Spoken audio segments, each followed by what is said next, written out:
Hey there guys, I am the Six Machine and welcome back to another Warhammer video. It is that time again, Sunday has come around and we have another Sunday preview to cover. I wouldn't normally cover one like this because I don't do every Sunday preview, I just do the ones that have sort of something big, like a new 40k release or a codex or a combat patrol or something like that. And honestly there isn't a huge amount to discuss today, but there are some Ork releases, and as I'm on a bit of an Ork kick at the moment, I thought I would do this just to mention it. First up though, there are some brand new Joytoy 40k action figures going up for pre-order next weekend, and as we've seen from things like the Intercessor to the Gravis Captain to the Necron Warrior, these posable collectible figurines do certainly seem to be very popular for collectors and hobbyists of 40k. And I'll be honest, I used to have a load of the McFarlane Spawn collectibles back in the day, and when I finally get rid of my flatmate, which will hopefully be very soon, I am going to be turning the spare room into a hobby room, so I will probably pick up a few collectibles and that sort of thing to add some flavour to the room. So I get it, people like it and they want these and I understand why. Personally though, I think they're okay, I guess. I've never been a huge fan of the Phobos armor anyway, so these don't really do a huge lot for me personally.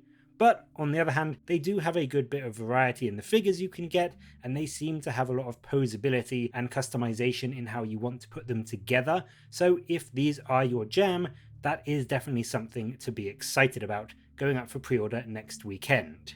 The big thing though for next week's pre-orders, for me anyway, is of course the final set of kits from the huge Ork release that we have had over the past couple of months. And of course, GW have been saving arguably the best for last. We are not only getting the Kill Rig, which is the new Beast Snagger vehicle, which can be built as either the incredibly powerful on the tabletop Kill Rig, which comes with the Psyker Tower for you to blast the enemies all over the battlefield, or as the Hunter Rig, which is the cheaper variant but with no Werboy Tower.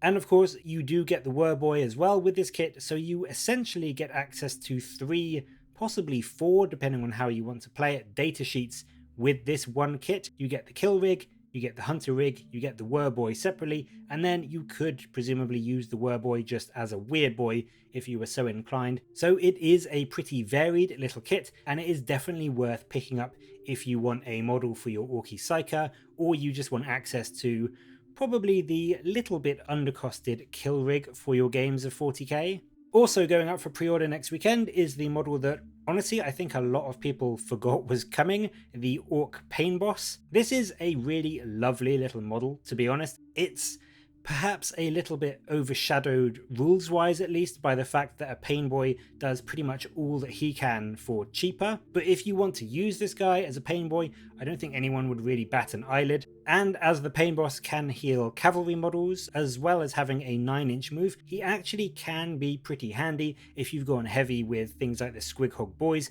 and you need someone to keep up with them and heal them and revive them as they end up getting shot off the board by your opponent. He also does bring a bit more melee potential than a regular Painboy, so he isn't a bad choice by any means. As I said, I just think he's been a little bit overshadowed by all of the other fantastic Ork units that we've seen. The last thing about this guy, look at his little assistant. Who wouldn't want to bring that guy and his Grot Orderly along to the battlefield? So if you want him to go along with your Squig boys or your Beast Snaggers, or you just want to use him as a Painboy, this guy is going up for pre-order next weekend and he may well be worth a look. Finally, for the Orks going up for pre-order next weekend is the kit that I think we have all been waiting for since it was first announced. Quite possibly 2 of the most powerful datasheets in the entire codex, and arguably the game, and also fortunately one of the coolest models that GW have ever created. The dual kit of the Beast Boss on Squigosaur and the named version Mozrog Scragbad. And these boys both look unbelievably awesome. I am such a huge fan of both of these models. The Squigosaur is just such a cool, fun, entertaining looking kit, and if you want to run a Snakebites or a pure Beast Snaggers list, or you just want to add a few extra Squigs to your Ork list, either of these options are 100% worth taking a look at. They really do look like an absolute joy to put together and to paint, and Mozrog especially is, in my opinion, a fantastic centerpiece model. I would say actually rivaling someone like Ghazghkull in terms of sheer awesomeness to see him on the tabletop. And what makes these guys even better, of course, is the fact that the rules are particularly brilliant for both of them.